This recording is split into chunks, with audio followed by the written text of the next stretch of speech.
Hi, my name's Neil Pointer and welcome to this video from the Leadership Soapbox. What I want to do in this video is something a bit different. I want to give you a case study from an organisation that I've been involved with over a number of years now and that has gone through a very specific change programme.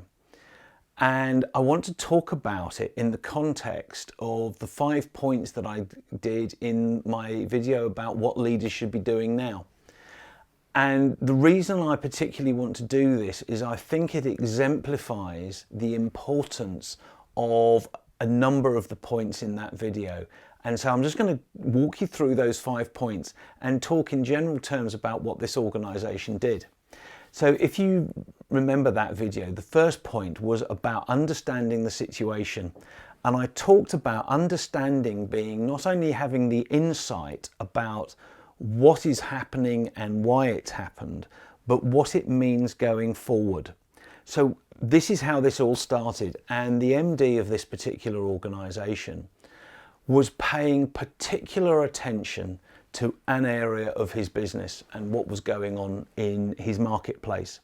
And he saw a very, very clear threat on the horizon that was coming towards them from a competitor.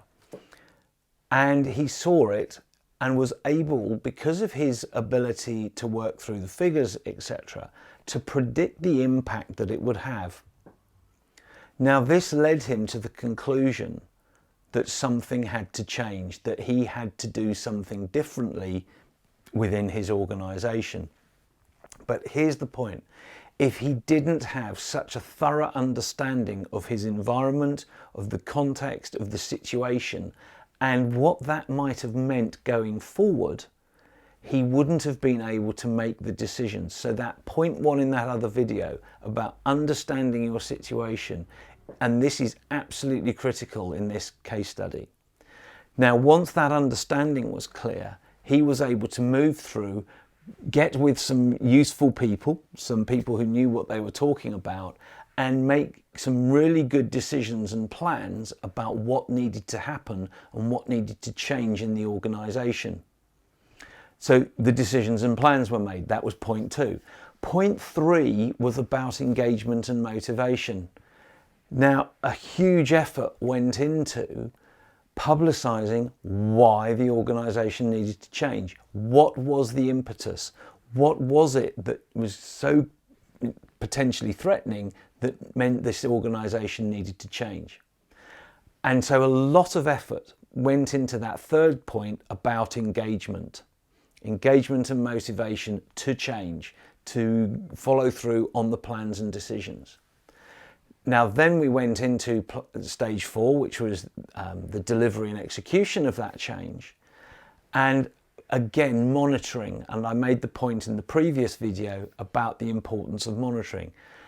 There were special meetings set up, there were special sessions, there were special ways of reporting, all to do with making sure that these plans and decisions were being pushed through.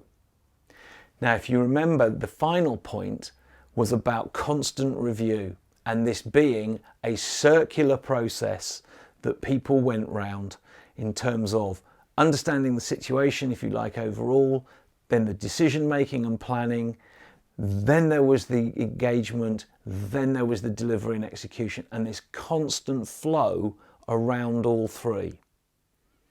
Now, this is what this organisation has done, and indeed what it's seeing now is that because of the changes that it went through, it actually has survived and is positively thriving this year in the COVID environment, because the culture that's been put in place in the organisation now is one that has been much more able to deal with what has gone on. Now, if you'd like to know more about that and about perhaps how that impacts on, or could impact on your organisation, please drop me an email, drop me a comment below, and let's have that conversation and let's start talking about it. Thanks very much.